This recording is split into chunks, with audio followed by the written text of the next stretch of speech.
Islamic scholar Mufti Muhammad Yusuf Taibi Hafizahullah Ta'ala, Fazil Madina University.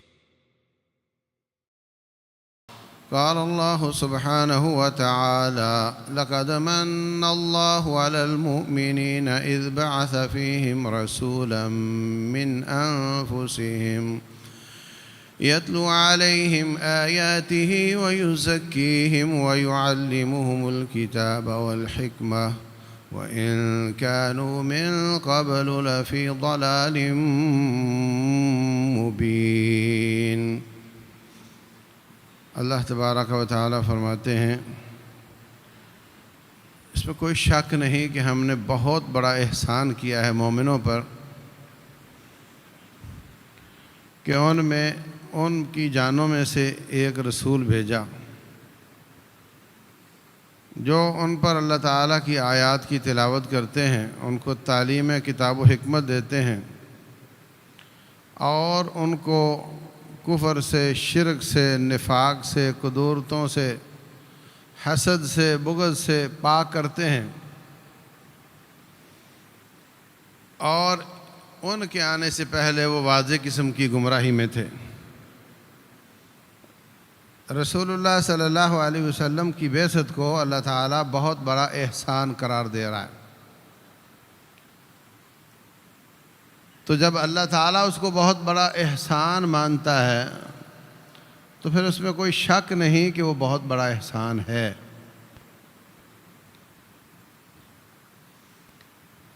رسول اللہ صلی اللہ علیہ وسلم کوئی بہت بڑا بجٹ لے کر نہیں آئے تھے کہ اللہ نے بھیجا ہو کہ آپ نے میرا دین غالب کرنا ہے تو بتائیں کیا چاہیے۔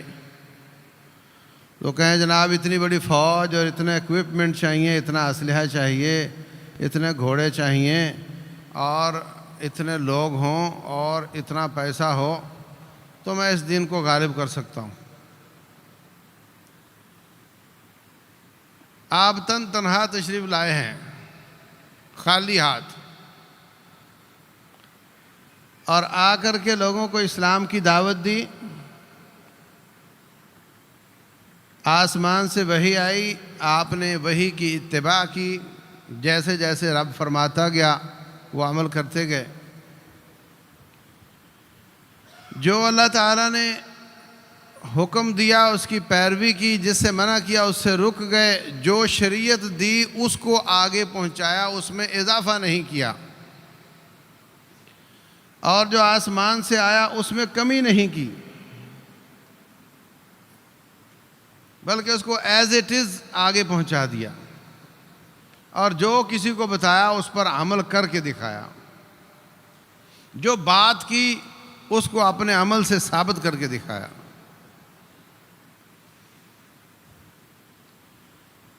تو اللہ تبارک و تعالیٰ نے چند سالوں میں اسلام کو غالب کر دیا۔ چند 100 لوگوں کی جانیں گئیں اور پورے علاقے میں امن ہو گیا۔ آدم علیہ السلام سے لے کر قیامت تک ایسا کوئی نمونہ نہیں، ایسی کوئی مثال نہیں، ایسی کوئی سیرت نہیں کہ کسی ازم والے نے، کسی سوچ والے نے، کسی دین والے نے زیرو سے کام شروع کیا ہو اور 20 سالوں میں، آپ کی نبوت کے 23 سال ہیں مگر کام آپ کا 20 سال ہے۔ 20 سالوں میں چند 100 کی کیجوالٹی کے بعد پورے علاقے میں امن آ گیا ہو، سکون آ گیا ہو، معیشت کے مسائل حل ہو گئے ہوں، معاشرت کے مسائل حل ہو گئے ہوں، سیاست کے مسائل حل ہو گئے ہوں، کوئی مسئلہ باقی نہ رہا ہو، اور وہ تنہا آئے ہوں، کوئی بجٹ نہیں لگا ہو اس پہ، ایسی کوئی مثال دنیا میں ہے نہیں۔ پہلی وحی آئی اقرأ بسم ربک الذی خلق، اس کے بعد 3 سال وحی نہیں آئی، اور اقرا بسم ربک الذی خلق میں اللہ تعالیٰ نے وعد و ارشاد کا حکم نہیں دیا، اس لیے آپ نے دعوت کا کام نہیں کیا۔ 3 سال کے بعد یا ایھا المدثر، قم، کھڑے ہو جائیں، فانذر، لوگوں کو ڈرائیں، وربک فکبر، اللہ تبارک و تعالیٰ کی کبریائی بیان کریں، وثیابک فطہر، یہ والی آیات نازل ہوئیں۔ اس کے بعد رسول اللہ صلی اللہ علیہ وسلم نے دعوت کا کام شروع کیا۔ تو 10 سال مکے میں دعوت کا کام کیا اور 10 سال مدینہ میں کیا۔ دعوت کے 20 سال ہیں، نبوت کے 23 سال ہیں، محنت 20 سال کی ہے، 20 سال صرف۔ اور جب آپ تشریف لائے ہیں حالت خراب تھی پورے علاقے کی،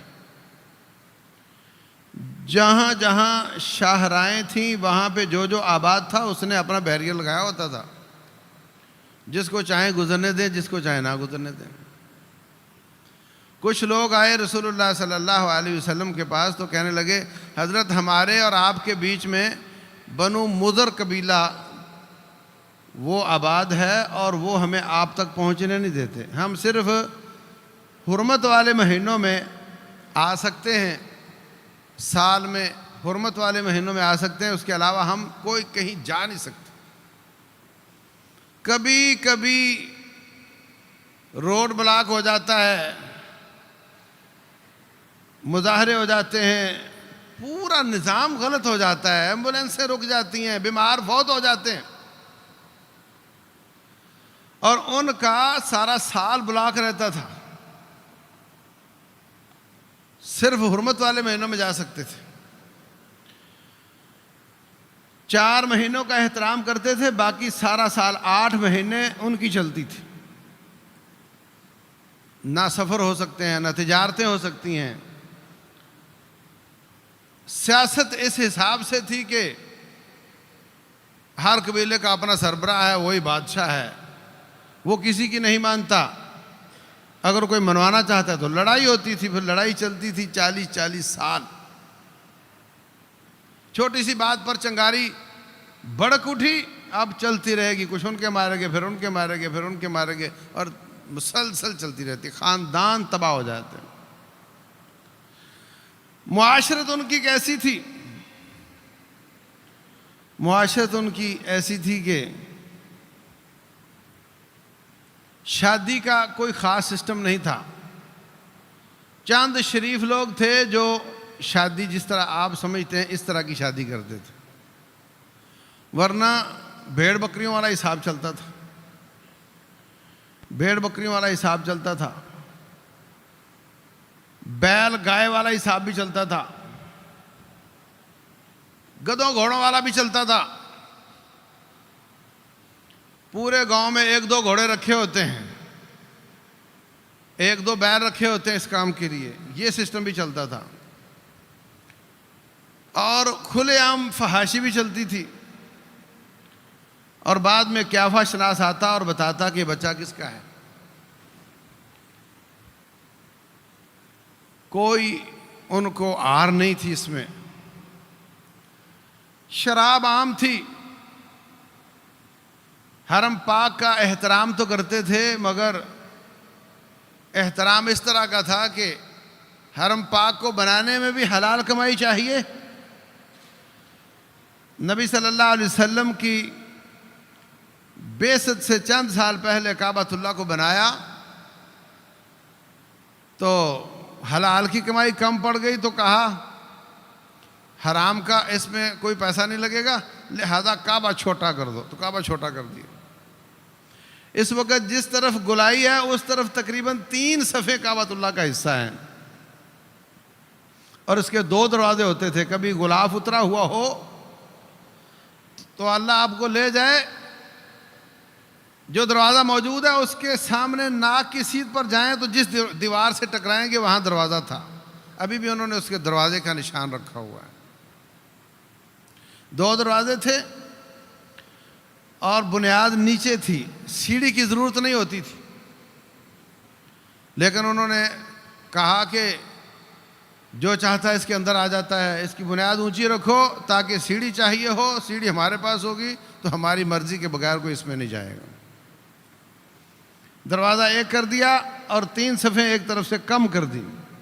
کیوں جی؟ حلال کی کمائی کم پڑ گئی. نہ تو کسی اور کا پیسہ لگوائیں گے, ہم ہیں کعبہ والے, صرف ہمارا ہاشمیوں کا پیسہ لگے گا اور لگے گا بھی حلال والا. اب کسی سے چندہ لینا نہیں, اپنے پیسے کم پڑ گئے تو کعبہ چھوٹا کر دیا. جو طواف کرنے آتے تھے ان کے بارے میں بھی یہ ان کا تصور تھا کہ یہاں کوئی شخص ایسے کپڑے جس میں اس نے کوئی گناہ کیے ہوں یا ایسے کپڑے جو حرام کے پیسے سے بنے ہوں وہ پہن کر نہیں آئے گا. تو اب کیا کرتے؟ حرام خوری تو بہت تھی. اب جو بھی آتا وہاں پہ متولیوں نے کچھ جوڑے رکھے ہوتے, آپ نے کپڑے اتارو, یہ پہنو, طواف کرو. اور جب وہ جوڑے کم پڑ جاتے اور بندے زیادہ آ جاتے تو مرد ہو یا عورت ہو کہتے کہ حرام والے کپڑے تم پہن نہیں سکتے, حلال والے ہیں نہیں, ایسے برہنہ طواف کرو. تو برہنہ طواف کرتے. یہ عقل تھی ان کی. معاشرت ان کی اس طرح کی تھی, سود میں قوموں کو دبایا ہوا تھا, غلام بنایا ہوا تھا. سیاست ان کی افراتفری کا شکار تھی. معیشت میں سود کے نیچے دبے ہوئے تھے. ایسی صورتحال میں رسول اللہ صلی اللہ علیہ وسلم تشریف لاتے ہیں. 10 سال تو صرف اللہ کے حقوق پورے کرنے کی تلقین فرمائی. ایک ہوتے بندوں کے حقوق, ایک ہوتے اللہ کے حقوق. اللہ کا حق یہ ہے کہ اس کو ایک سمجھا جائے, اس کے ساتھ کسی کو شریک نہ ٹھہرایا جائے. تو سب سے پہلے تو پیدا کرنے والے کے حقوق پورے کرو نا, باقی حقوق بعد میں دیکھیں گے. اللہ تبارک و تعالیٰ کے حقوق اس کو دینے, بتوں کی پوجا سے منع کیا. عقیدے میں وہ اتنے گندے تھے کہ جو راستے میں پتھر اچھا لگتا اس کو پکڑ کے سنبھال لیتے اور اس کی پوجا شروع کر دیتے.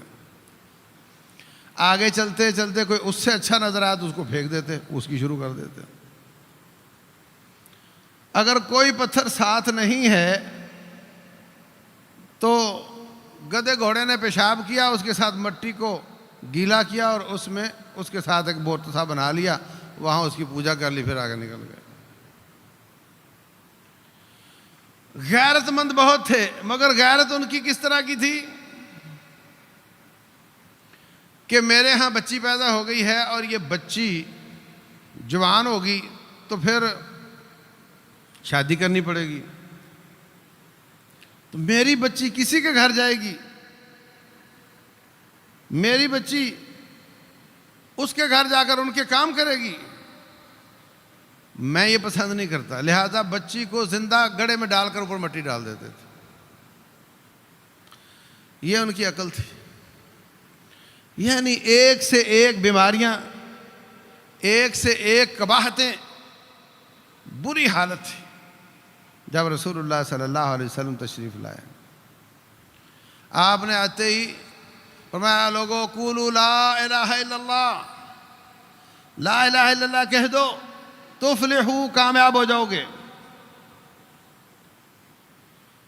تملک العرب وتدین لکم العجم, عربوں کے بھی عجموں کے بھی مالک بن جاؤ گے. سبحان اللہ. لا الہ الا اللہ میں کیا پاور ہے بھائی, کیا طاقت ہے اس کلمے میں. اللہ کے سوا کوئی عبادت کے لائق نہیں ہے. وہ کہتے تھے اجعل الآلہۃ الہا واحدا ان ھذا لشیء عجاب. ایک بت بچے دیتا ہے, ایک بیماریاں رفع کرتا ہے, ایک خزانے دیتا ہے, ایک بارش دیتا ہے, یہ نبی عجیب ہیں. کہتے ہیں سارے کام ایک ہی رب کرتا ہے. یہ تو بڑے تعجب کی بات. اور جب وہ خشکی میں ہوتے تو اپنے بتوں کو پکارتے تھے مصیبت کے وقت, اور جب تری میں ہوتے, سمندر میں کشتی بھنور میں پھنس جاتی تو پھر کہتے یہاں تو بھائی نیچے مٹی بھی نہیں ہے، پانی پانی ہے، یہاں آبادی بھی دور ہے، اب یہاں کوئی نہیں پہنچ سکتا، اب صرف اللہ ہی کام کرے گا۔ پھر خالص اللہ کو پکارتے ہیں۔ وَإِذَا رَكِبُوا فِي الْفُلْكِ دَعَوُا اللَّهَ مُخْلِصِينَ لَهُ الدِّينَ، جب کشتی میں بیٹھتے تو خالص اللہ تعالیٰ کو پکارتے۔ فَلَمَّا نَجَّاهُمْ إِلَى الْبَرِّ إِذَا هُمْ يُشْرِكُونَ، جب اللہ تعالیٰ ان کو خشکی کی طرف نجات دے دیتا تو پھر اس کے غیروں کو، شریکوں کو پکارنا شروع کر دیتے۔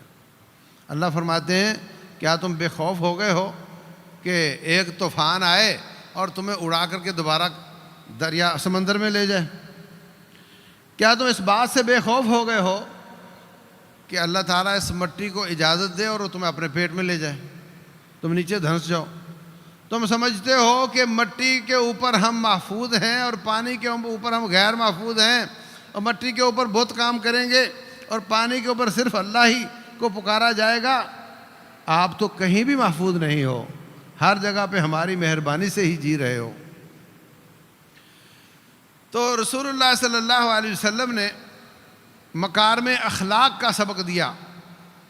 آپ نے اپنی دعوت کی جو بنیاد رکھی وہ خدمت تھی، امانت تھی، صداقت تھی۔ آپ کی ذاتی سیرت طیبہ وہ اتنی عالی شان تھی کہ لوگ آپ کو اچھے اخلاق سے جانتے تھے۔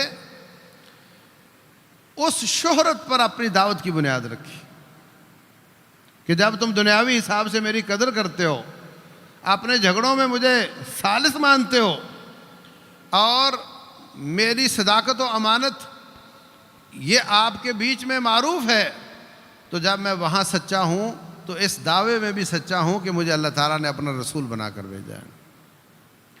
فرمایا لوگوں جمع ہو جاؤ، پہاڑ پر جمع ہو گئے۔ فرمایا اگر میں کہوں پہاڑ کے پیچھے دشمن ہے اور تم پر وہ حملہ آور ہونے والا مان لو گے؟ کہا بالکل۔ آپ نے کبھی جھوٹ نہیں بولا۔ کہا اگر مجھے آپ سچا مانتے ہو تو پھر اس بات کو مانو کہ میں اللہ تعالیٰ کی طرف سے سچا رسول ہوں اور اللہ کے سوا کوئی عبادت کے لائق نہیں ہے۔ فوراً تتر بتر ہو گئے۔ عجیب بات ہے کہ آج کا ہندو، عیسائی، یہودی، اس کو آپ کلمہ لا الہ الا اللہ کی تلقین کریں، ہو سکتا ہے نہ مانے، مگر آپ کو دیکھ کر بھاگ نہیں جائے گا، وہ فوراً ری ایکشن نہیں دکھائے گا جیسے ابو لہب نے دکھایا۔ کہتا ہے ہلاکت ہو نعوذ باللہ، اس کام کے لیے بلایا تھا آپ نے۔ فوراً ری ایکشن نہیں دکھاتے، لیکن وہ عرب تھے اور وہ اس کلمے کی اہمیت کو سمجھتے تھے، اس لیے فوراً ری ایکشن دکھاتے تھے۔ ابو لہب چچا تھا یا تایا تھا رسول اللہ صلی اللہ علیہ وسلم کا، لمبا قد، سرخ و سفید رنگ، اعلیٰ خاندان، قریشی ہاشمی۔ اور ابو لہب اس کو اس لیے کہتے تھے کہ وہ انگارے کی طرح دہکتا تھا، اس کا چہرہ جگمگاتا تھا۔ ہمارے لوگ دیکھتے تو کہتے کیا نورانی چہرہ ہے، ہاں کیا نور ٹپک رہا ہے، بہت خوبصورت تھا، اس لیے اس کو ابو لہب کہتے تھے۔ رسول اللہ صلی اللہ علیہ وسلم کی پیدائش پر اس نے لونڈی کو آزاد کیا، انگلی کے اشارے سے کہا چل لونڈی، اس نے آ کر کہا آپ کو اللہ نے بھتیجا دیا ہے، تو خوش ہو کر کہتا چل تو آزاد ہے، لیکن بات نہیں مانی۔ خوش بڑا ہوا مگر بات نہیں مانی، خوش بہت ہوا مگر بات نہیں مانی۔ ایک غلام میرے خیال سے آج کے زمانے میں اگر حساب لگائیں تو 70-80 لاکھ کا تو ہوگا نا، مطلب 70-80 لاکھ کا اس نے صدقہ کر دیا آپ کی خوشی میں، آپ کی پیدائش کی خوشی میں۔ جتنے بھی لوگ تھے اس وقت اسلام تو ابھی آیا نہیں تھا. انہوں نے خوشی منائی اور ابو لہب نے 70-80 لاکھ کا صدقہ کر دیا.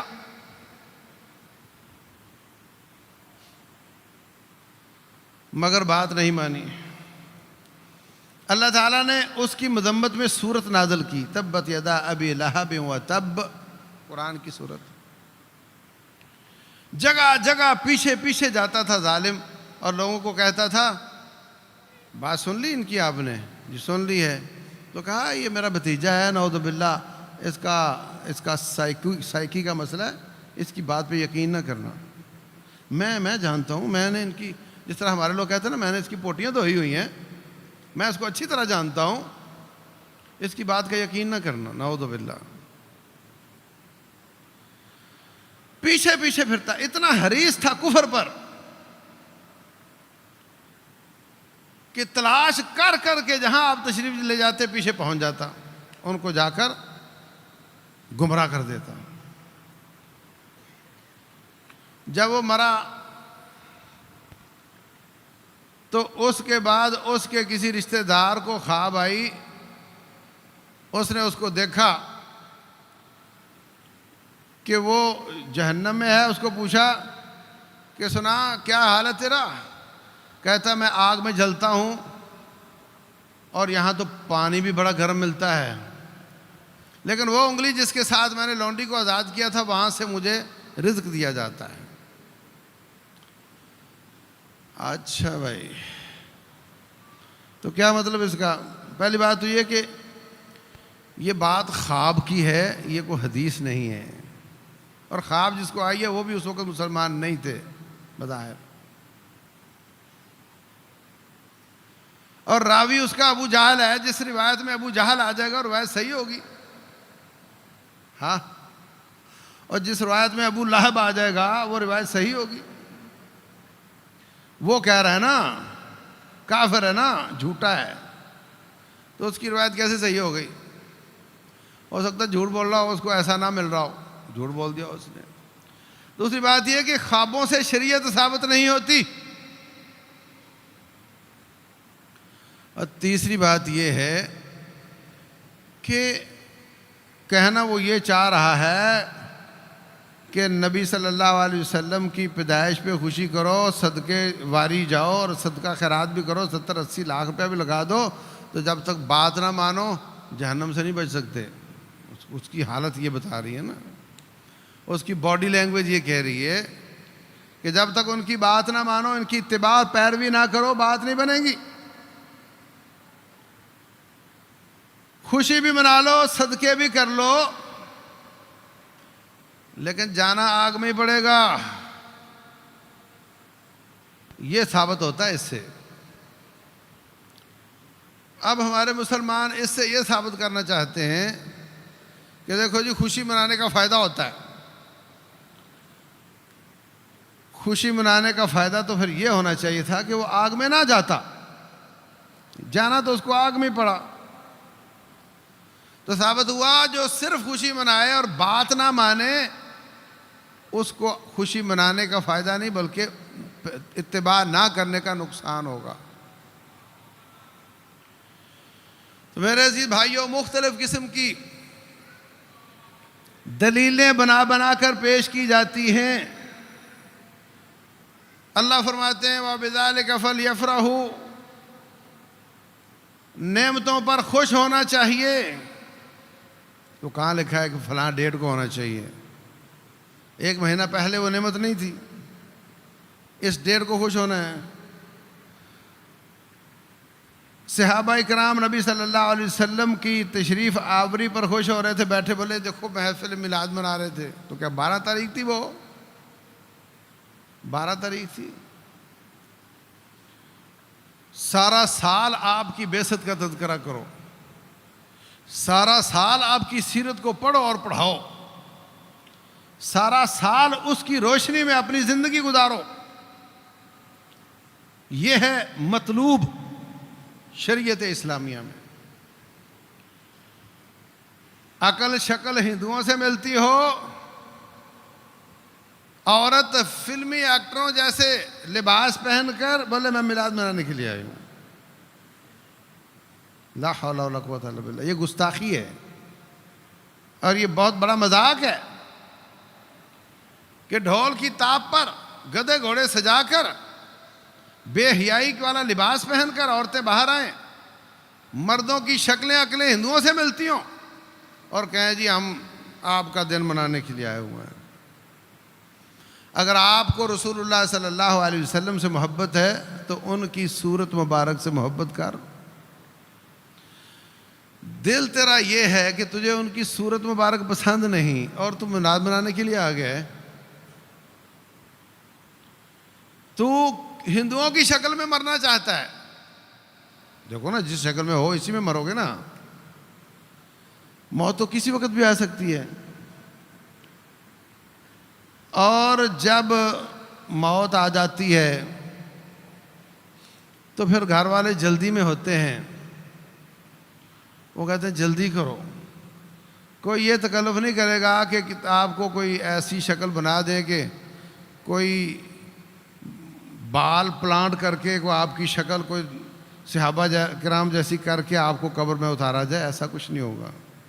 وہ کہیں گے جلدی کرو۔ اور ویسے ایسی کوئی مشین آئی بھی نہیں کہ جو مرنے کے بعد آپ کی شکل ٹھیک کر دے۔ جس شکل میں ہو اسی میں مرو گے، اسی میں قیامت والے دن اٹھائے جاؤ گے۔ اور اگر آپ کو نبی صلی اللہ علیہ وسلم کی شکل پسند نہیں، صورت مبارک پسند نہیں، تو پھر کاہے کا کیا منانا اور کیا نہ منانا۔ تو میرے عزیز بھائیوں، رسول اللہ صلی اللہ علیہ وسلم کائنات کے کامیاب ترین شخصیت ہیں۔ جس زاویے سے بھی دیکھ لو آپ، کوئی انصاف کرنے والا کافر بھی ہو نا، وہ کہے بغیر نہیں رہ جاتا کہ آپ کی شخصیت ایک کامل متکامل ہے۔ جس زاویے سے بھی دیکھیں، قیامت کی تک اور آسمان کی آنکھوں نے ایسی شخصیت کبھی نہیں دیکھی۔ آپ کوئی موضوع لے آؤ، آپ کو کوئی نہ کوئی حدیث مل جائے گی، کوئی نہ کوئی آیت مل جائے گی، کوئی آپ کا سیرت کا پہلو مل جائے گا۔ آپ کچھ بھی کرنا چاہتے ہو، میں بول رہا ہوں نا، اس پہ ایس او پیز سارے شریعت میں موجود ہیں، کیسے بولنا ہے۔ آپ سن رہے ہیں نا، آپ کے بارے میں پوری ہدایات موجود ہیں کہ آپ نے کیسے بیٹھنا ہے۔ رسول اللہ صلی اللہ علیہ وسلم فرماتے ہیں، جو شخص جلدی آتا ہے، فجر کے بعد نماز پڑھ کر ناشتہ کر کے نہا دھو کر فوراً آ جاتا ہے، مسجد میں آ گیا، مطلب 6-7 بجے آ گیا، پیدل آتا ہے، سوار ہو کر نہیں آتا، امام کے قریب ہو کر بیٹھتا ہے، کان لگا کر سنتا ہے، داڑھی سے ناخنوں سے مسجد کے تنکوں سے کھیلتا نہیں، لوگوں کے کندھے پھلانگ کر آگے نہیں آتا۔ فرمایا اس کو ہر قدم پر 1 سال رات کے قیام اور دن کے روزوں کا اجر ملتا ہے۔ اگر اس کے گھر کے مسجد 100 قدم ہے تو 100 سال کے راتوں کے قیام اور دن کے روزوں کا اجر ملے گا۔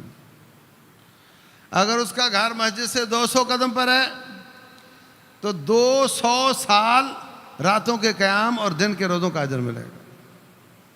ایک بات تجربہ کر کے دیکھ لو، ایک بار، زیادہ نہیں، اور کوئی مشکل کام نہیں ہے۔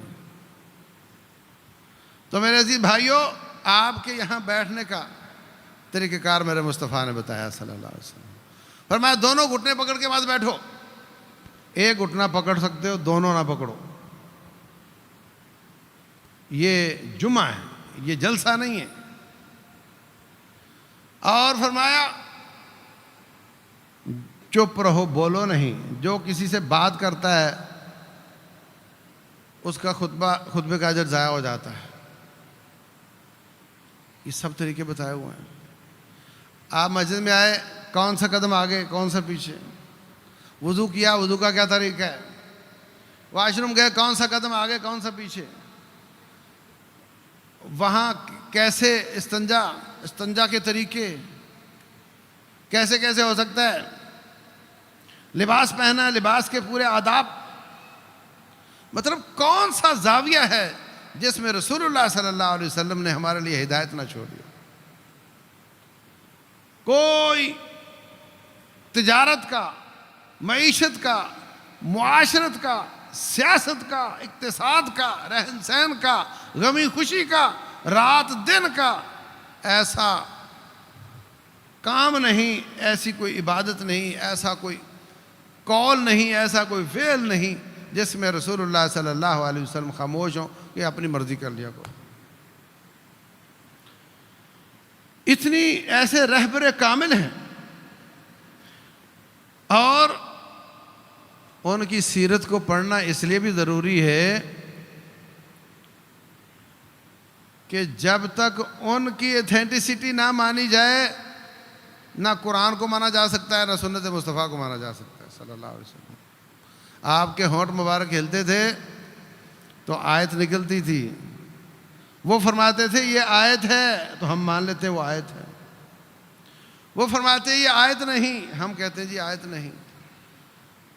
آیت کو آیت سمجھنے کے لیے بھی ان کو ماننا پڑتا ہے۔ جس طرح آیات سند کے ذریعے ہم تک پہنچی ہیں، مجھے فلاں نے بیان کیا، اس کو فلاں نے بیان کیا، اس کو فلاں نے بیان کیا، ایسے ہی احادیث بھی سند کے ساتھ ہم تک پہنچی ہیں۔ جو ثبوت کا طریقہ آیات کا ہے وہی ثبوت کا طریقہ احادیث کا ہے۔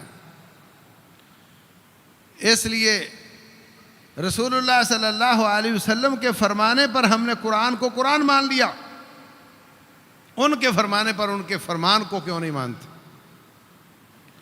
اللہ فرماتے ہیں وَلَقَدْ يَسَّرْنَاهُ بِلِسَانِكَ لِتُبَشِّرَ بِهِ الْمُتَّقِينَ، ہم نے قرآن کو تیری زبان کے ساتھ آسان کیا ہے۔ قرآن ویسے نہیں سمجھ سکتے تھے مگر تیری زبان کے ساتھ آسان ہو گیا، آپ نے جو وضاحتیں کی ہیں اس کے ساتھ آسان ہوا ہے، تو اس کے بغیر ہم قرآن کو بھی نہیں سمجھ سکتے۔ فرمایا وَالسَّارِقُ وَالسَّارِقَةُ فَاقْطَعُوا أَيْدِيَهُمَا جَزَاءً بِمَا كَسَبَا نَكَالًا مِنَ اللَّهِ، چور مرد ہو یا عورت ہو، چوری کر لے تو اس کا ہاتھ کاٹ دو۔ قرآن تو اتنا ہی بولتا ہے، قرآن تو اتنا ہی بولتا ہے۔ اب کوئی قاضی پکڑے تو کلائی تک کاٹ دے، کوئی پکڑے تو کونی تک کاٹ دے، کوئی پکڑے تو بغل تک کاٹ دے۔ قرآن تو یہی کہتا ہے ہاتھ کاٹ دو، اور عربی زبان میں بغل تک ہاتھ ہوتا ہے۔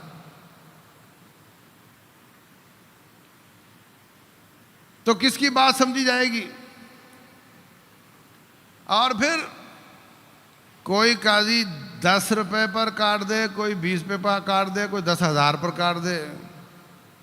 پچھلی حکومت نے فیصلہ کیا کہ 50 کروڑ تک تو مجرم ہی نہ سمجھو نا۔ چور کی حد اسلام نے دینار کا 1/4 حصہ قرار دی، اور پچھلی حکومت نے کہا 50 کروڑ تک قابل مواخذہ نہیں ہوگا، اس کو نیب نہیں پکڑ سکی۔ تو کتنے پر پکڑا جائے گا، کتنے پر ہاتھ کٹے گا؟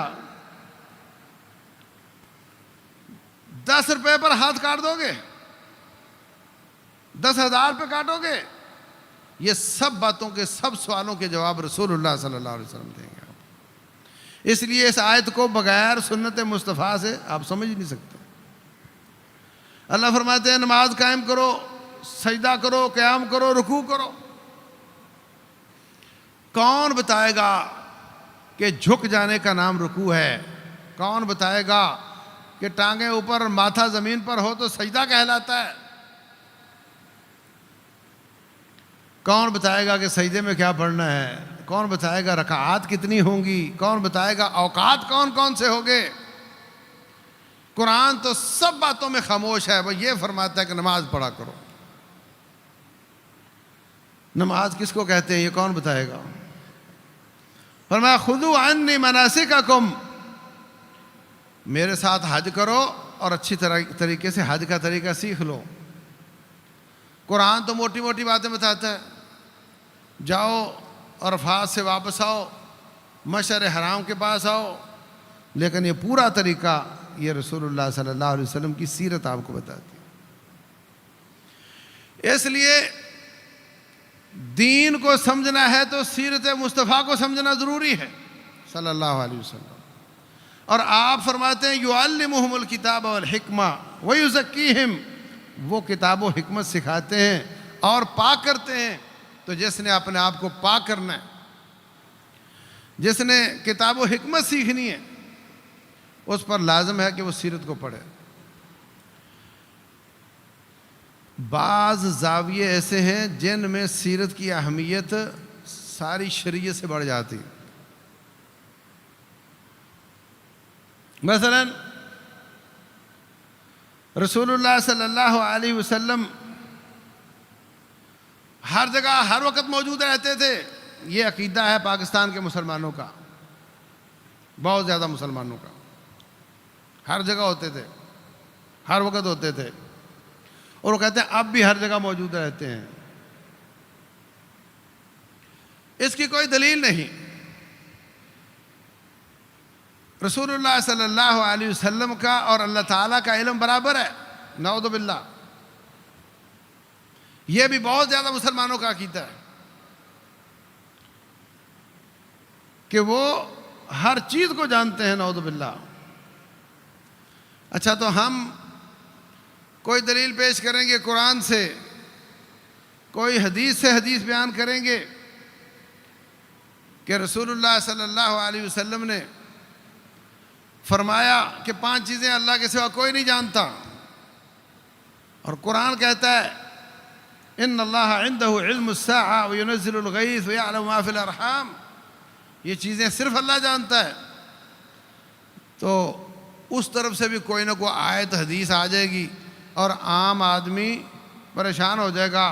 ابھی دیکھو کہ یہ دن منانے کے لیے بھی آیات پیش کی جاتی ہیں، اور عوام کہتی ہے دیکھو وہ تو آیتیں پڑھ رہا ہے. اس کو نہیں پتا کہ یہ آیت اس بات پہ دلالت کرتی ہے کہ نہیں کرتی. وہ تو یہ دیکھتا ہے کہ ہمارا مولوی صاحب تو آیت پڑھ رہا ہے، حدیث سنا رہا ہے. اچھا، تو وہ بھی آیت پڑھتے ہیں، وہ بھی حدیث سناتے ہیں، یہ بھی آیت پڑھتے ہیں، یہ بھی حدیث سناتے ہیں. تو ٹھیک ہے، جہاں کو لگا ٹھیک لگا. لیکن جب آپ سیرت پڑھتے ہیں، وہ کامن سینس کی بات ہے. یہاں تو وہ مولوی صاحب کے کندھے پہ ہاتھ رکھ کر اپنی آنکھیں بند کر لیتا ہے کہ آیت ہے، میں کیا بتاؤں، آیت ہے تو پڑھ رہا ہے. لیکن جب آپ سیرت پڑھتے ہیں کہ رسول اللہ صلی اللہ علیہ وسلم پر وحی نازل ہوئی، وحی کیا چیز ہے؟ کھانے والی، سونگھنے والی، پکڑنے والی، کیا چیز ہے وحی؟ وحی انفارمیشن کا نام ہے، وحی علم کا نام ہے. اگر نبی صلی اللہ علیہ وسلم کا اور رب کا علم برابر ہے تو وحی آنے کی ضرورت کیا ہے؟ وحی آنے کی ضرورت ہی کوئی نہیں، جب ادھر بھی اتنا ادھر بھی اتنا ہے. اور پھر جب رسول اللہ صلی اللہ علیہ وسلم ہر جگہ پہلے سے موجود ہیں تو پھر ہجرت کرنے کی ضرورت کیا ہے؟ جی فلاں مارکے میں آپ تھے، فلاں میں آپ نہیں تھے، تو یہ فرق کیوں ہے؟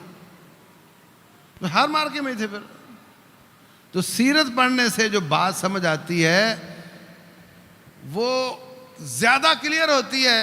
اور آیت پڑھنے والے تو وہ دھوکے میں آ جاتے ہیں آیت سن کر کہ جی وہ بھی پڑھ رہا ہے، وہ بھی پڑھ رہا ہے، ہمیں تو کوئی سمجھ نہیں آ رہی. لیکن اگر سیرت کا مطالعہ کیا جائے، گھروں میں، دکانوں پر، مسجدوں میں سیرت کے حلقات قائم کیے جائیں، سیرت کو شروع سے لے کر آخر تک پڑھا جائے اور سمجھا جائے، تو اس سے بھی بہت زیادہ معاشرتی اور اقتصادی اور عقیدے کے مسائل حل ہو جاتے ہیں. اس لیے یہ 1-2 دن کی بات نہیں ہے کہ آپ منا لو اور سارا سال سوتے رہو. سارا سال سیرت پڑھنے کی ضرورت ہے. رسول اللہ صلی اللہ علیہ وسلم کی زندگی کا ہر پہلو سیکھنے کی ضرورت ہے. کتنے لوگ ہیں وہ یہ نہیں جانتے کہ رسول اللہ صلی اللہ علیہ وسلم نے تقریباً 28 مارکوں میں خود شرکت کی. مشہور یہ کیا جاتا ہے نہیں جی وہ تو رحمت للعالمین ہیں، اس لیے وہ تو کسی کو کوئی تکلیف نہیں دے سکتے نا. بھائی ٹھیک ہے، مسلمان کو تکلیف تو نہیں دے سکتے اور پرامن لوگوں کو تو نہیں دیتے، وہ یہ ان کا اخلاق ہے، اعلیٰ اخلاق ہے. لیکن جب ہاتھ یا بازو یا ٹانگ وہ کینسر زدہ ہو جاتی ہے، اللہ محفوظ رکھے، تو پھر ٹائم لے کر پیسے دے کر کٹوانی ہوتی ہے، اور ساتھ ڈاکٹر کا شکریہ بھی ادا کرنا ہوتا ہے کہ شکریہ ڈاکٹر، آپ نے میری ٹانگ کاٹ دی۔ وہ جو کینسر زدہ ہوتی ہے نا، اس کو کاٹنا باقی جسم کے لیے رحمت ہوتا ہے۔ تو رسول اللہ صلی اللہ علیہ وسلم رحمت ہیں، اور اس امت کے جو کینسر زدہ لوگ تھے ان کو آپ نے کاٹا اور باقیوں کے لیے رحمت بن گئے، اور جن کو کاٹا ان کے لیے بھی رحمت بن گئے۔ کیوں؟ زندہ رہتے تو گناہوں میں اضافہ کرتے نا، بوجھ بڑھاتے اپنا، جلدی چلے گئے، اگلی زندگی کے گناہ بچ گئے ان کے، اور مزید رہتے تو بغاوتیں ہی کرتے نا۔ اور ابو جہل مزید زندہ رہتا تو مزید بغاوتیں کرتا، مر گیا تو اس کے گناہ رک گئے، گناہ رک گئے، اس کے لیے بھی رحمت ہے اور امت کے لیے بھی رحمت ہے۔ ایک برطانیہ سے آدمی آیا، اس نے جب یہ سنا کہ آپ نے 28 مارکوں میں خود شرکت فرمائی ہے، وہ حیران ہو گیا، کہتا میں نے پہلی بار سنا ہے۔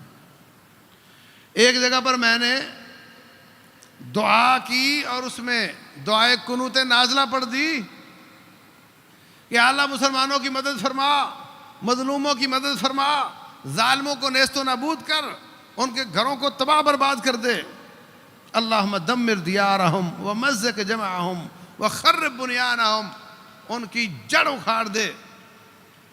تو وہ مجھے کہتا ہے کہ یہ آپ نے کیا کیا ہے؟ ایک آدمی، یہ کیا آپ نے؟ میں نے کہا یہ سنت ہے۔ کہتا ہے یہ کیسے ہو سکتا ہے؟ میرے نبی تو کسی کو بد دعا دے ہی نہیں سکتے۔ تو میں نے کہا گلا کاٹ سکتے ہیں کافروں کا، بد دعا نہیں دے سکتے؟ ہاں، گلا کاٹنا جب بڑی بات ہے یا بد دعا دینا بڑی بات ہے؟ تو سیرت کو پڑھنے کی بہت ضرورت ہے۔ کتنے ایسے اسکالر ہیں جو نبی صلی اللہ علیہ وسلم سے محبت کا دعویٰ تو کرتے ہیں مگر آپ کی سیرت کا دفاع نہیں کر پاتے۔ جب ان سے کہا جاتا ہے تمہارے نبی صلی اللہ علیہ وسلم نے بدر کے موقع پر ایک قافلے پہ حملہ کیا، تو وہ کہتے ہیں ہاں اس کی لاجک تھی، لاجک یہ تھی کہ وہ